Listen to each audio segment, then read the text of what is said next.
Bon, je vais essayer avec celle-ci. Tu veux que je mette le plan ou...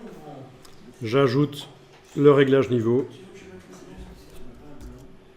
Donc Alt 3 pour la couche rouge. Je resserre autour.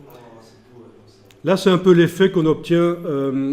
C'est un peu un effet Instagram, mais c'est aussi ce que Instagram essaye de faire, c'est plutôt de vous montrer les vieux films 35 mm qui existaient avant, ce qu'on obtenait parfois avec des vieux films. Voilà.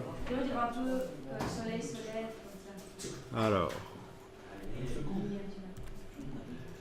vous voyez, il y a clairement là une partie de l'histogramme qui n'est pas du tout utilisée par l'image et on le force à utiliser ça.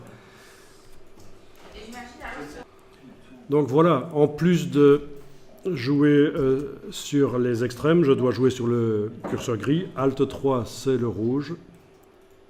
Voilà, un peu plus bleu. Alt 4, c'est le vert. Je teste un peu. Un peu plus de vert. Alt 5, c'est le bleu.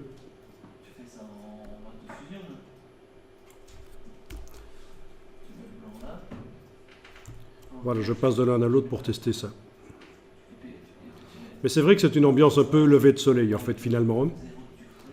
On remarque en retouchant la photo que c'est certainement au lever du soleil. Soleil rasant et ambiance un peu orangée. Orangé bleu.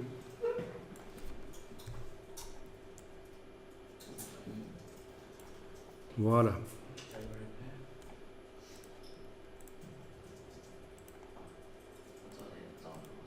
Quand même assez spectaculaire, mais on perd quand même dans les parties les plus sombres du détail, on perd du détail.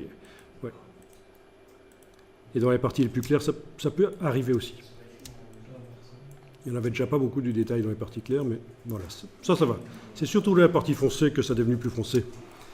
C'est pas grave, ce qui compte c'est l'appréciation globale de l'image, est-ce qu'elle paraît agréable? Et je pense que c'est le cas ici. Évidemment, si vous avez des images qui sont déjà fortement retouchées, ça va être difficile de faire réapparaître du détail. Ça. Vous savez que l'idéal, c'est de travailler sur du RAW. Du RAW, R-A-W, c'est-à-dire vraiment ce qui arrive brut de l'appareil photo avec plein d'informations dedans. Donc là, on travaille sur des JPEG parce que ce sont des sujets intéressants et on n'a pas l'occasion d'aller les photographier en RAW. Voilà, donc j'enregistre ça et en effet, tout à l'heure, on fera un petit essai puisque vous l'avez déjà fait avec quelqu'un d'autre. On fera l'essai de mettre un fil caméra RAW sur le calque. Si vous le mettez sur un objet dynamique, il sera modifiable autant que vous voulez, le filtre caméra RAW. On peut faire des photomontages, assembler des photos et elles sont corrigées avec le filtre caméra RAW. Donc c'est encore une autre possibilité de corriger les photos.